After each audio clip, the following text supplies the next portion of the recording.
We live in very difficult times, and obviously we're going to have to adjust our tactics on development and on the MDGs in particular. And I suppose that's one of the major themes I'll try to bring out in this presentation.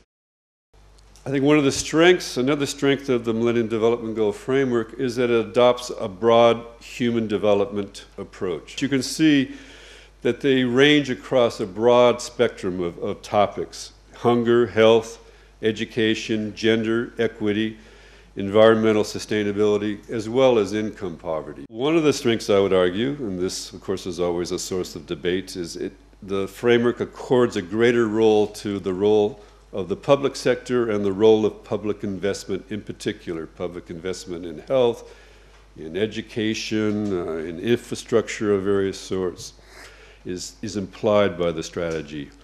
You know, are they really too ambitious? If you look from 2000 to 2015, which is the target year for all these various indicators, it looks like a fairly daunting task. But then you have to realize that actually the base year is 1990.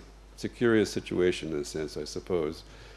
You know, ex post facto, you take the base year as 1990. But if you look over that 25-year period, I would argue in many cases, not all, these targets, these goals, are not really all that ambitious. I've done some work on the income poverty goal, for example. If you have a fairly steady, decent rate of economic growth over a 25-year period, you should be able to halve income poverty by 2015. Problem is, many countries, even if they had a decent average rate of growth, their growth fluctuates quite a bit, especially in low-income countries, and that's part of the problem. Even beginning in the 1990s, progress on the MDGs began to slow. One of the arguments is that there was rising inequality in the 1990s, so that you see the bottom 40% of the income distribution, people in the bottom 40%, making very little progress on education, health, and so forth. The middle kind of deciles and obviously the rich were the ones making progress, but overall that slowed down the pace of progress. And as we draw closer to 2015 and we see the remaining gaps, obviously they look more and more ambitious based on past slow progress. They look increasingly ambitious. And in fact, a sharp acceleration of progress is now needed in order to reach the 2015 targets. Unfortunately, we're going into an economic downturn, the duration of which and the depth of which we don't yet know, but obviously it's going to slow us down to some degree, and we need to adjust accordingly. Goal 8 is basically the goal for the rich countries, as I said earlier. It doesn't get a lot of airtime necessarily.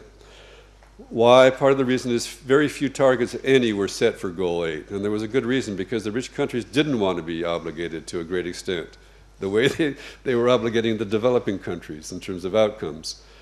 You have some very familiar kind of benchmarks, let's call them. There were general injunctions, actually, that the developed rich countries agreed to. General injunctions.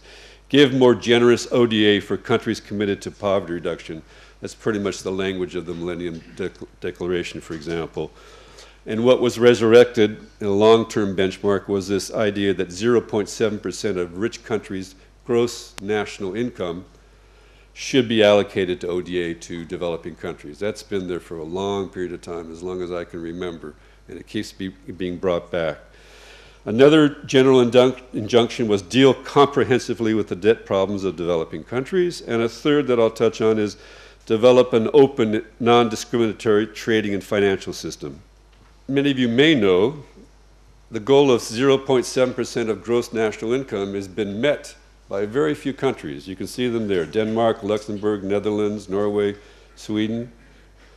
If you took the weighted average of the 22 member countries of the Development Assistance Committee of the OECD, the weighted average is only 0.28%, less than half, right? So we're not even very close to this long-standing benchmark. Because what developed countries agreed on, Gleneagles, G8, and other meetings, they agreed that by 2010 they would be able to disperse $130 billion in ODA. That's what they agreed to, but they've been moving in the opposite direction, which is not a very comforting sign.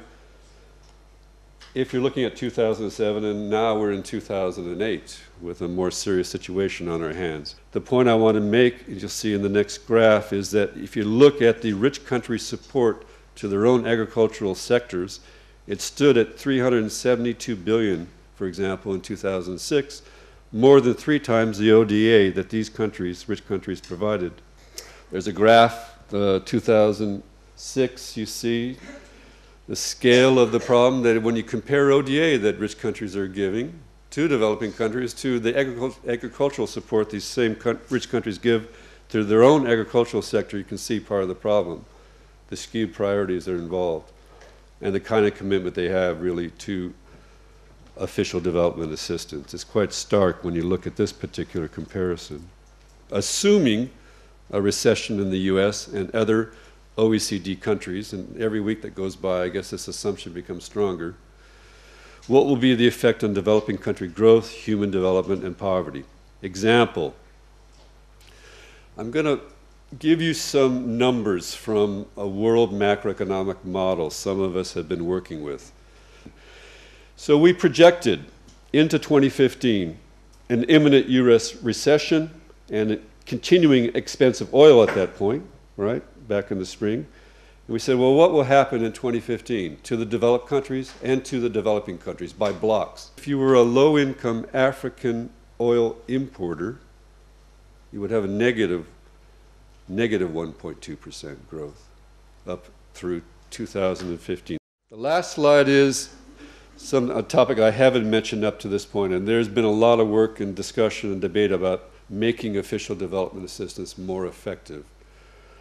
Making it more effective. If you've looked at ODA, it's a bit demoralizing when you look at the pattern of ODA, and that is, it's greatly fragmented by donor, it's very sectoral in nature, it's very uncoordinated, unharmonized, and so forth. So there's been a lot of effort in recent years to achieve more coordination and harmonization across the ODA community. And what this would imply, and I think this is an important point for LIDC's work, there's a need for a more cross-sectoral, integrated kind of approach, integrated initiatives, which will create hopefully synergies and these positive externalities where progress in one sector will hopefully spill over into others. And so I think in terms of LIDC's work, training, research, and so forth, there's a real niche here where I think that the organization can make an important contribution.